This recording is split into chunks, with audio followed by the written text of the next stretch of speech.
अस्सलाम वालेकुम guys. Value investor की टीम की जानिब से खुशामदीद। जैसा कि आपको ये स्क्रीन देख के अंदाज़ा हो गया होगा कि आज हम बजट पे डिस्कशन करेंगे। आप लोगों की नॉलेज में होगा कि लास्ट वीक फ्राइडे को बजट रिलीज़ हुआ है फॉर द ईयर 2021 2022। ठीक है, तो हमारी कोशिश ये होगी कि हम इस बजट को as simplified as possible way में हम आपके सामने पेश करें। तो हम मूव करते हैं। अभी तक आपने अगर हमारे वीडियो को लाइक नहीं किया है और हमारे चैनल को सब्सक्राइब नहीं किया तो काइंडली सब्सक्राइब कीजिए और बेल आइकन भी दबा दीजिए ताकि आपको नोटिफिकेशन मिलती रहे। ठीक है, मूव करते हैं। अच्छा, जब बजट की इन्फॉर्मेशन लेनी थी तो हमने सोचा कि इससे बेहतर तरीका कौन सा होगा कि हम लाइव बजट का सेशन सुने, और जो है अपना उससे ज़्यादा अच्छा कोई तरीका था नहीं। तो हम गए, टीवी हमने ऑन किया और हम टीवी पे गए तो हमें कुछ ऐसे मनाजिर मिले अपोजिशन की तरफ से।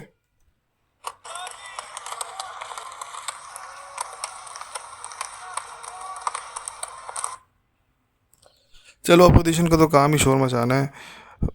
हुकूमती नुमाइंदे जो है वो बेहतर और मेच्योर परफॉर्म कर रहे हो, काफ़ी उम्मीद है।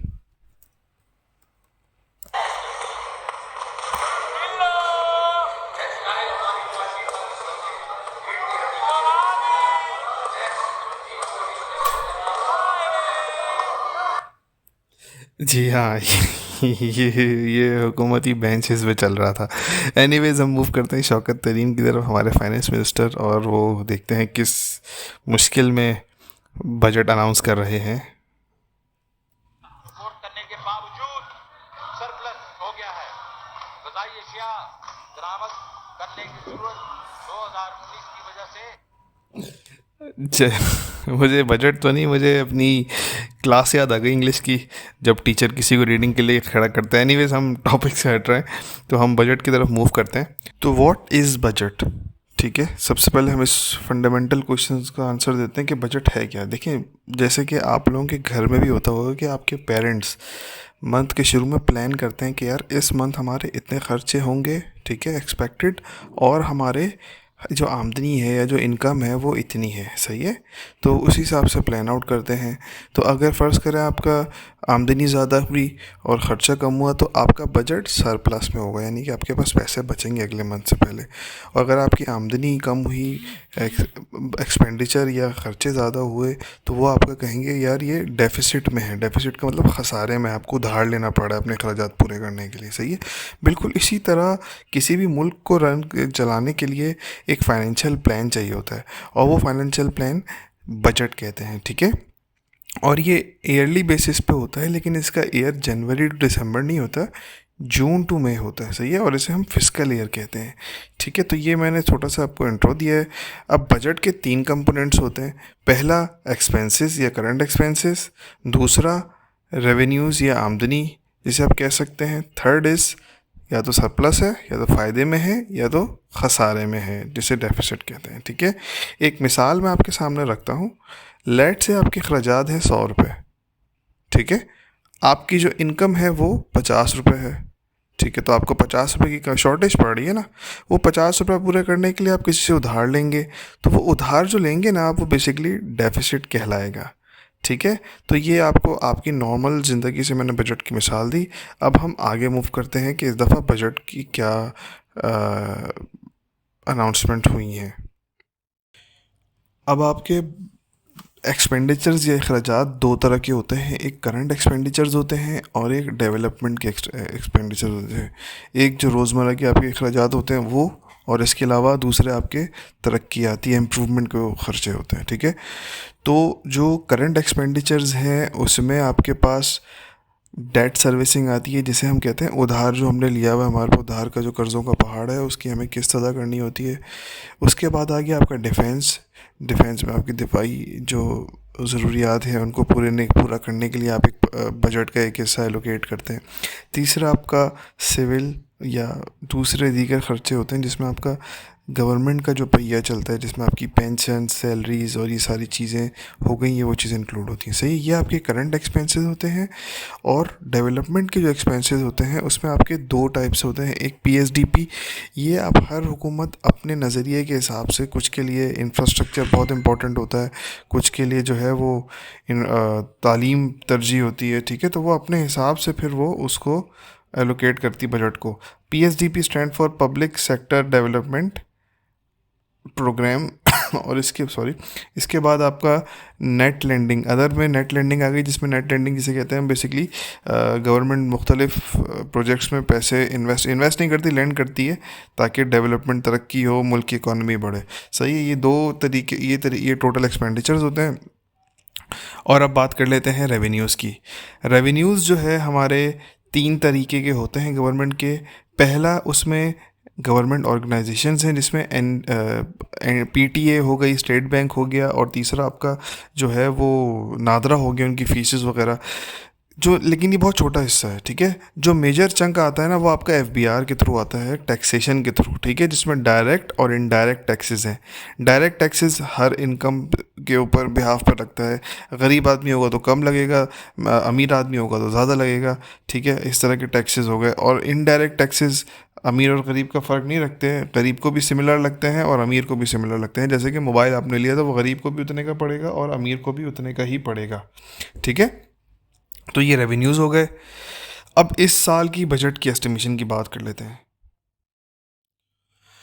अच्छा जी, इस साल जो हमारा करंट एक्सपेंडिचर है, ठीक है, उसको मैंने एक चार्ट बनाया यहाँ पे। इसमें सबसे बड़ा जो चंक जाएगा हमारा पैसों का, वो जाएगा सर्विसिंग, डेट सर्विसिंग में, यानी उधारों की वापसी में, सही है। वो तकरीबन जाएगा हमारा 3.06 ट्रिलियन, यानी कि 10 खरब 1 ट्रिलियन के बराबर होता है। तो 3.06 ट्रिलियन का एक चंक जाएगा हमारा, ठीक है, जो कि लास्ट ईयर 2.946 था, ठीक है। इस दफ़ा 7% इंक्रीज़ किया हमने, क्या ज़्यादा किस देंगे इस दफ़ा। इसके बाद आपका डिफेंस या दिफाई अखराजात आ गया, जिसमें 1.37 ट्रिलियन का रखा है हमने, और लास्ट टाइम ये 1.29 था। इसमें तकरीबन 6% इंक्रीज़ हुआ है, जो कि इतना बड़ा नहीं है एज़ कम्पेयर टू बजट के इंक्रीज़ के, ठीक है। अच्छा, इसके बाद अदर यानी कि सिविल अखराजात जो मैंने आपको बताए थे, उसमें उसका जो एस्टिमेट रखा है वो 3.09 ट्रिलियन रखा है, जो कि वो भी लास्ट टाइम 2.111% था। इसमें तकरीबन 38% इंक्रीज़ आया है, 38 से 40%, जो कि एक अच्छा खासा बड़ा इंक्रीज़ है। तो ये सब मिला के टोटल आपका खर्चा बन गया 7.52 ट्रिलियन का टोटल खर्चा, सही है। और इसके अलावा जो लास्ट ईयर था वो 6.345 था, इसमें भी 20%, यानी कि टोटल अखराजात हमारे 20% बढ़े हैं।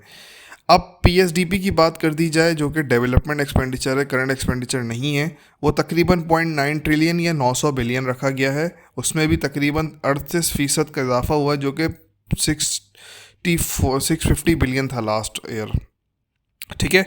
नेट लेंडिंग के लिए तकरीबन, यहाँ पे मैंने थोड़ा गलत लिखा है, 0.06 या 64 बिलियन है, और ये भी इसमें इंक्लूड होगा। तो टोटल हमारे पास जो इस साल का बजट बन रहा है ना, वो ये बन रहा है 8.487 ट्रिलियन। इस अमाउंट को याद रखें।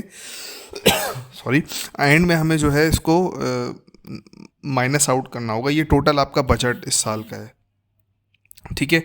अब बात कर लेते हैं थोड़ा सा ग्राफिकल रिप्रेजेंटेशन की। ग्राफिकल रिप्रेजेंटेशन ये है, इसमें अगर हम ऐड करें अपने टोटल एक्सपेंडिचर्स वगैरह सब मिला के, तो हमारे पास, अगर आप ये देखते हैं कि हमारे पास तकरीबन 8.487 का हमारे पास खर्चा बन रहा है ट्रिलियन का। इसमें से तकरीबन 34% सिविल खर्चों में जाएगा। सबसे बड़ा तकरीबन 33% हमारा इंटरेस्ट पेमेंट या लोन की पेमेंट में जाएगा, 15% हमारा डिफेंस में जाएगा, और जो है कि 7% डेवलपमेंट लैंडिंग वगैरह, और ये तकरीबन 10% हमारा जाएगा डेवलपमेंट में, ठीक है। तो डेवलपमेंट का इतना बड़ा जो चंक रखा है, इससे अंदाज़ा होता है कि गवर्नमेंट का इस टाइम डेवलप या तरक्याती कामों में इन्वेस्ट करने का प्लान है, ठीक है। अब आगे बढ़ते हैं हम। इस ईयर के रेवेन्यूज़ जो हमने खर्चे तो लगा दिए हैं, अब इनको पूरा करने के लिए आमदनी कहाँ से आएगी, सही है। उसके लिए मैंने चार्ट बनाया है नॉन टैक्स रेवेन्यू जो मैंने आपको बताया था गवर्नमेंट ऑर्गेनाइजेशन है, उसमें से तकरीबन हमने एस्टिमेट किया कि 2.08 ट्रिलियन का एस्टिमेट मिलेगा, जो कि इंक्रीज़ हुआ है 1.61 से लास्ट ईयर का। टैक्स रेवेन्यूज़ पे बहुत ज़्यादा इन्हिसार है हमारा, 5.829 ट्रिलियन, जो कि इंक्रीज़ हुआ है 4.96 ट्रिलियन से।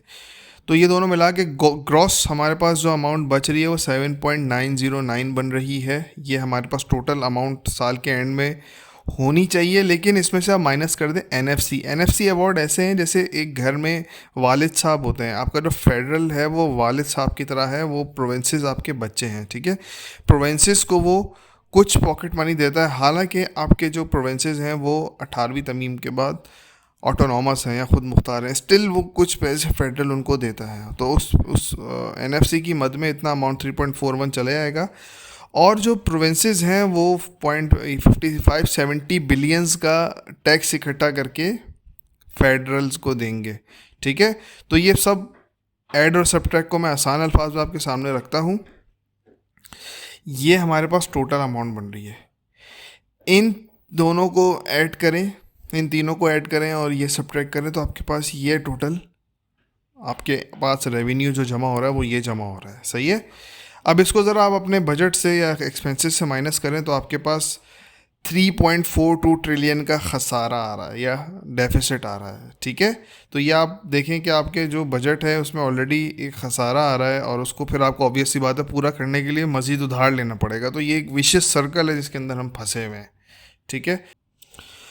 इसको ज़रा ग्राफ की फॉर्म में देख लें तो हमारा जो है तकरीबन 68% हमारे गवर्नमेंट का इन्हिसार टैक्सेस पर है, उसमें से फिर 24% तकरीबन 24.5% नॉन टैक्सेस पर है रेवेन्यूज़, और 6.7% प्रोविंशियल सरप्लस जो आएंगे बेल उसके टैक्सेस के, तो उस पे है, ठीक है। तो आप ये डिपेंड कर सकते हैं कि मोस्टली जो है टैक्सेस पे हमारी हुकूमत जो है वो डिपेंड करती है। बजट एट अ ग्लांस, ठीक है, ये मैंने एक बजट एट अ ग्लांस किया कि 1 पेज पे आपको समझ आ जाए, एक कह लें समराइज है ये बेसिकली ना, कि आपका जो टोटल एक्सपेंडिचर है वो ये 8.487 ट्रिलियन है, उसमें से आपका डेट सर्विसिंग में इतना चला जाएगा, अदर्स आपके 3.093 चले जाएंगे, एंड डिफेंस जो है आपका 1.37 चले आएगा। इसके अलावा जो डेवलपमेंट एक्सपेंडिचर्स हैं उसमें 900 बिलियन पीएसडीपी में चले आएगा, और 64 बिलियन अदर्स में चले आएगा, और ये सब वही एक रिवीजन है उस चीज़ का जो मैंने आपको पहले बताया था। और ग्रॉस इनकम आपकी 7.909 है, उसमें से 3.412 चला जाएगा एनएफसी में, तो आपके पास 5.707 बचेगा, जिसकी वजह से आपका खसारा 3.42 ट्रिलियन का होगा, जो कि 6.3% है हमारी जीडीपी का। जीडीपी क्या होता है इसके ऊपर मैं एक नेक्स्ट वीडियो बनाऊंगा, तो उससे आपको वो समझने में आसानी होगी। की पॉइंटर्स अगर आप लगाएं इस बजट के, तो 900 बिलियन आपको जैसे मैंने बताया है ये पीएसडीपी में एलोकेट किए हैं। मिनिमम वेज जो सेट कर दी गई है, कम से कम तनख्वाह 20,000 होनी चाहिए। फेडरल हुकूमत और पेंशनों 10% इजाफा किया है। 12 बिलियन एग्रीकल्चर सेक्टर को लगाए हैं, 66 बिलियन एजुकेशन को लगाए हैं, 118 बिलियन पावर डिस्ट्रीब्यूशन के निज़ाम को बेहतर करने के लिए, मज़ीद बेहतर करने के लिए लगाए हैं, 61 बिलियन वायबिलिटी गैप फंड के लिए लगाए हैं, 14 बिलियन इन लोगों के जो सुनामी 1 बिलियन ट्री का जो इनिशिएटिव है उसके क्या क्लाइमेट चेंज कह लें उसमें लगाए हैं, 1.1 बिलियन कोविड की वैक्सीन्स की प्रोक्योरमेंट के लिए लगाए हैं, ठीक है। 100 बिलियन आपका जो है कोविड इमरजेंसीज़ में लगाए हैं, और 12 बिलियन जो है आपका स्पेशल ग्रांट सिंध को दी है। ये सारे की पॉइंटर्स हैं। इसके बाद टैक्सेस में कहाँ छूट हुई है, कहाँ पे बढ़ोतरी हुई है, उसको हम डिस्कस करते हैं। अच्छा जी, टैक्स हाईलाइट की बात कर दी जाए जो, तो 850 सीसी या उससे जो कम की गाड़ियाँ हैं उस पर वैल्यू एडेड टैक्स नहीं लग रहा, एग्जाम्प्ट कर दिया है, और जो सेल्स टैक्स है वो 17 से 12% कर दिया। तो ये आपकी ऑल्टो जो है आपको इसमें तकरीबन 1-1.5 लाख का कमी देखने को मिलेगी। इसके अलावा इम्पोर्टेड इलेक्ट्रिकल गाड़ियों की इंपोर्ट पे वैल्यू एडेड टैक्स एग्जाम्प्ट कर दिया है, ख़त्म कर दिया है, और सेल्स टैक्स 1% कर दिया है, ठीक है। एक्साइज ड्यूटी टेलीकम्युनिकेशन की 1% कर दी 17% से, और विद होल्डिंग टैक्स, जितनी भी आप बैंक से ट्रांजेक्शन वगैरह जो करते हैं उसका विद होल्डिंग टैक्स रिमूव कर दिया है। और जो फाइनल पॉइंट है, इस दफ़ा का ग्रोथ टारगेट 4.8 रखा है, जो कि कंपैरिजन करें लास्ट ईयर 3.9 का हमने अचीव किया था, तो इस दफ़ा 4.8 का ग्रोथ टारगेट रखा है। तो दैट समस अप आवर वीडियो। अच्छा, आप लोगों को अगर वीडियो पसंद आई है तो आप सब्सक्राइब करिए काइंडली, और शेयर करिए अगर आपको इन्फॉर्मेटिव वीडियो लगी और आपको लगता है कि और लोगों को इससे फ़ायदा हो सकता है, तो इसको शेयर कीजिए और give it a thumbs up. ठीक है, थैंक यू, अल्लाह हाफिज़।